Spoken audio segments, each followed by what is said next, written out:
Okay. We don't want to be religious people with no relationship with the Spirit, right? We want to be connected to our source, creator, Spirit, right? Okay, source of life. It's the breath of life.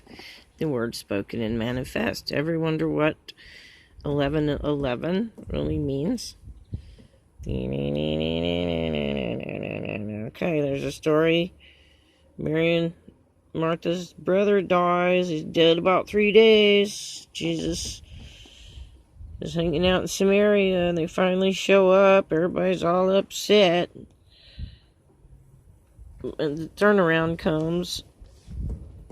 Alright, he's talking about walking in the day and walking in the night. Alright, okay, gotta have the light of life. Otherwise, there's no light.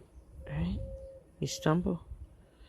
Alright, now here's 11:11. This is John 11:11.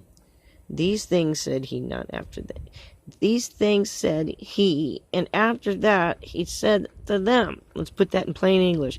Well, he said to them, hey, if you walk in the dark, you're going to stumble, right? But then he said, our friend Lazarus sleeps. He's asleep.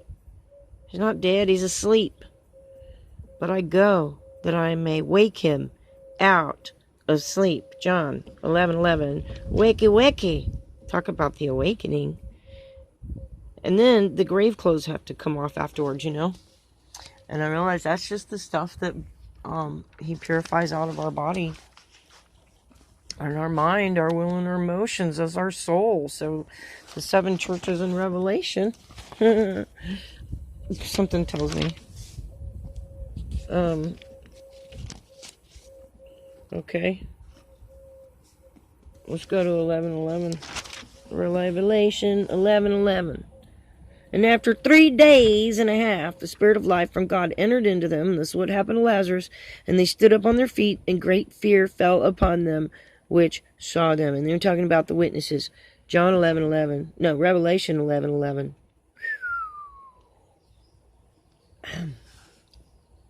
John 11:11. John's Revelation 11:11. Are y'all ready? Because we're about to enter the kingdom. And there appeared a great wonder in heaven, a woman clothed with the sun. That happened in 2017.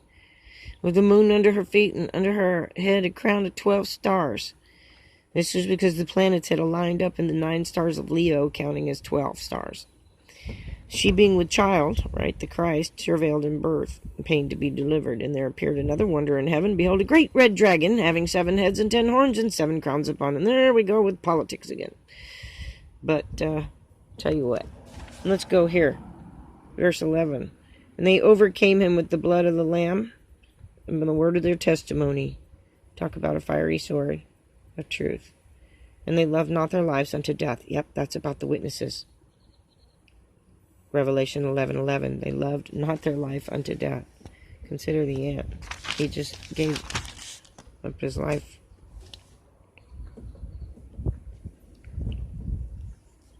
Wakey, wakey, don't be sluggard. Wow. And see, the rebellion is when the dragon was cast to the earth, he persecuted the woman that brought forth the chrism. But here's a return to the Father, always 14.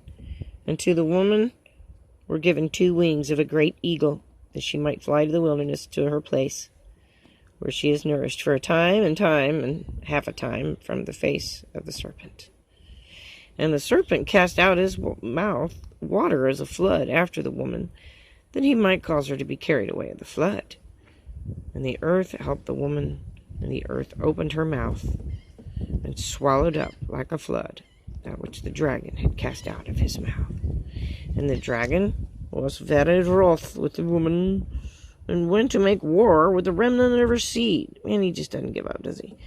Which keep the commandments of God, and have the testimony of Christ.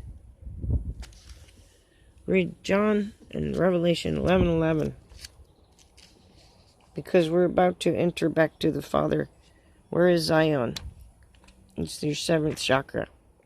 It's the mind of Christ. And I looked, and lo, a lamb stood on the Mount Zion. and with him 144,000 having their father's name written in their foreheads. And I heard a voice from heaven as the voice of many waters, as the voice of a great thunder, and I heard the voice of harpers harping with their harps. Mom, you're always harping on me. And he sung, as it were, a new song before the throne, before the four beasts and the elders, that no man could learn that song but the 144,000, which were redeemed from the earth. And we sing unto the Lord a new song, yes, we sing unto the Lord a new song, for he is worthy to be praised. Worthy are you to take the scroll and to open its seals. Glory and honor and praises to our King. Rejoice, rejoice, rejoice.